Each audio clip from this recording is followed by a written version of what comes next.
बीड शहरात काही दिवसांपूर्वी मोठ्या शाही थाटामाटात एक विवाह सोहळ्याचं आयोजन करण्यात आलं होतं। यावेळी मोठ्या प्रमाणात आतषबाजी सुरू होती। त्याच दरम्यान फटाक्याचा एक गोळा येऊन फोटोग्राफरच्या जवळ पडला आणि जोरदार स्फोट झाला। या दुर्घटनेत 5 फोटोग्राफर जखमी झाले, तर अभिषेक कदम नावाच्या फोटोग्राफरचा डोळा, चेहरा आणि शरीर गंभीररित्या भाजले गेले। विशेष म्हणजे या फोटोग्राफरचे लग्न अवघ्या 3 दिवसांवर आले होते, त्यामुळे कुटुंबियांवर त्याच्या चेहऱ्यावर पट्ट्या बांधून लग्न लावण्याची वेळ आली। या संपूर्ण घटनेनंतर जखमी फोटोग्राफरच्या कुटुंबियांनी जिल्हाधिकारी विवेक जॉन्सन यांची भेट घेऊन निवेदन सादर केले।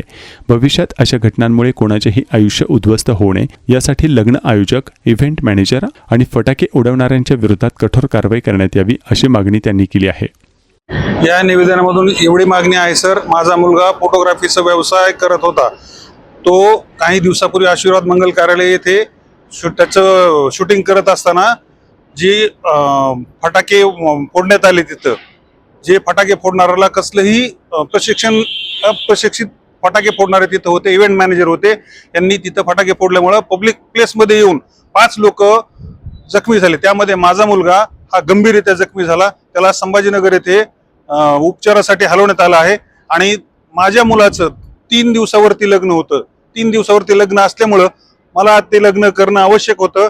तर ते लग्न अक्षरशः आम्ही तोंड बांधून लग्न केलं आणि आमच्या घरावरती, आमच्या परिवारावरती जी शोककळा आणि जे सावट पसरलं ते इतर कोणाच्याही संसारात किंवा प्रपंचात कोणाच्याही पसरू नये यासाठी मी संबंधित ज्याचं लग्न होतं, ज्यांनी लग्न आयोजित केलं होतं, ज्यांनी इव्हेंट मॅनेजर आयोजित केले होते, फायर वर्क्स वाले होते, यांच्यावरती कठोरात कठोर कारवाई व्हावी, जेणेकरून भविष्यात माझ्यासारखा प्रसंग कोणावरही ओढवणार नाही यासाठी मी हे निवेदन दाखल केलेलं आहे सर।